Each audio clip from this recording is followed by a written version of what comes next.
Dollar index, यहाँ पर बहुत साफ तरीके से एक डाउन ट्रेंड है, उसका फ़ायदा मिलता हुआ दिख रहा है। 200 डे मूविंग एवरेज भी डॉलर इंडेक्स ने तोड़ दिया है। लेकिन इसका फ़ायदा हमें डॉलर बनाम रुपया यहाँ पे नज़र नहीं आ रहा है रुपए के लिए। रुपया जो है वो डॉलर इंडेक्स के हिसाब से, मतलब जैसे इसमें मजबूती आनी चाहिए थी रुपए में, वो आती हुई नहीं है। ये मतलब विरोधाभास क्यों बना है डॉलर इंडेक्स बनाम डॉलर रुपया में? दोनों अलग-अलग तरीके से डिस्कस कर लेता हूँ। पहले जो रूपी डॉलर मुझे समझ में आया, वो समझाने की कोशिश करता हूँ। देखिए, जी। दिसंबर में करीब-करीब 5000 करोड़ के आसपास की जो एफआई सेलिंग है, might have been accompanied by वो डॉलर आउटफ्लो। देखिए, जब सेलिंग होती है एफआईज़ की या फॉरेन फ्लो कहीं से विथड्रॉ होता है, तो उसका 2 इम्पैक्ट होता है। अगर आपने शॉर्ट टर्म देखना है, तो आप वहाँ पे बेच के वहीं पे बैंक में पैसा रखेंगे, आप उसको डोमेस्टिक अपने बेस करेंसी में कन्वर्ट नहीं करेंगे। लेकिन अगर आप बेस करेंसी में कन्वर्ट करते हैं, तो बेस करेंसी का डिमांड आता है और जो लोकल करेंसी होती है, उसका डेप्रिसिएशन होता है।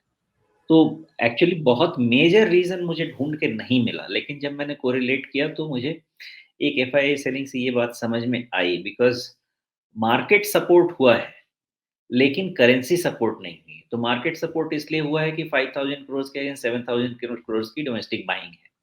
करेंसी सपोर्ट नहीं हुआ है, मतलब ये है कि थोड़ा आउटफ्लो हुआ है, चाहे जिस कारण से भी हुआ।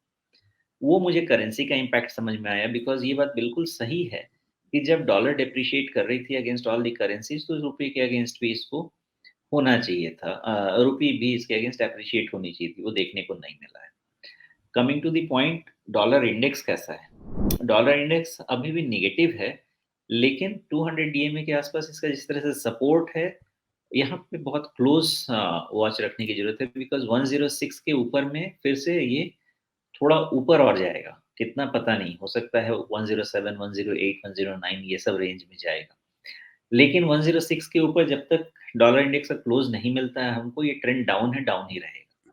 लेकिन अगर 106 के ऊपर आया तो थोड़ा बहुत मुझे लगता है कि ट्रेड शॉर्ट कवरिंग की तरफ जाने चाहिए डॉलर के और वो फिर डॉलर को और स्ट्रेंथन करने चाहिए। तो उसके अगेंस्ट में हो सकता है हमारे करेंसी को फिर झटका लगे लेकिन फिर भी 82, 82 एंड हाफ वहाँ पे अभी जैसा मार्केट था मेरा यूएसडी पर आईएनआर वो अभी भी है। तो डॉलर इंडेक्स में यही मुद्दा लगता है मुझे कि 200 डीएमए के आसपास एक माइनर पुल बैक हो सकता है, लेकिन वो पुल बैक होने के लिए भी एटलीस्ट 106 के ऊपर तो क्लोज़ चाहिए।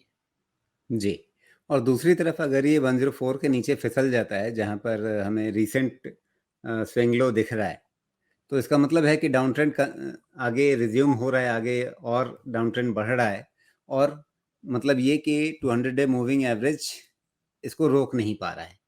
तो वैसी हालत में फिर कहाँ तक ये नीचे जाएगा, और तब क्या मतलब जो अभी हमने देखा कि डॉलर बनाम रुपया, वहाँ पर डॉलर इंडेक्स के घटने का कोई असर नहीं दिखा। लेकिन अगर 104 के भी नीचे जाता है, अगर वहाँ से और ज़्यादा गिरावट डॉलर इंडेक्स में आने लगती है, क्या तब भी रुपए को स्ट्रेंथ नहीं मिलेगी? देखिए वहाँ से रूपी को स्ट्रेंथ मिलनी चाहिए, इतने गिरने में भी मिलनी चाहिए थी।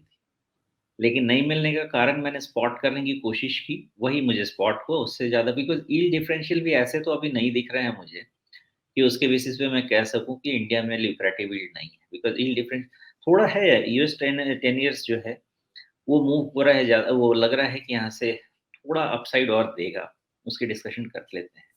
लेकिन मुझे जी। अभी यहाँ तक नहीं समझ में आता है, यही चीज़ समझ में आती है कि डॉलर इंडेक्स अभी तक जिस सिचुएशन में है, अब ये फ्रेश लो बनेगा तो जो हम 98 टू 102 जो हमारा बेस रेंज हम कह रहे हैं, उस रेंज में एक बार डॉलर इंडेक्स आके स्टेबलाइज़ होगा।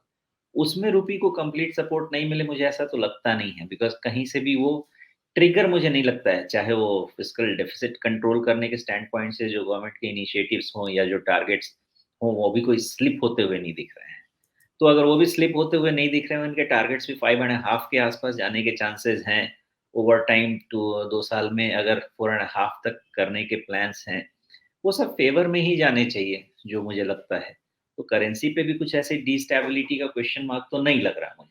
तो मुद्दा ये मुझे टेम्परेरी लग रहा है, ये एडजस्टमेंट हो जाएगी, रुपया एप्रिशिएट होना चाहिए धीरे-धीरे। जी।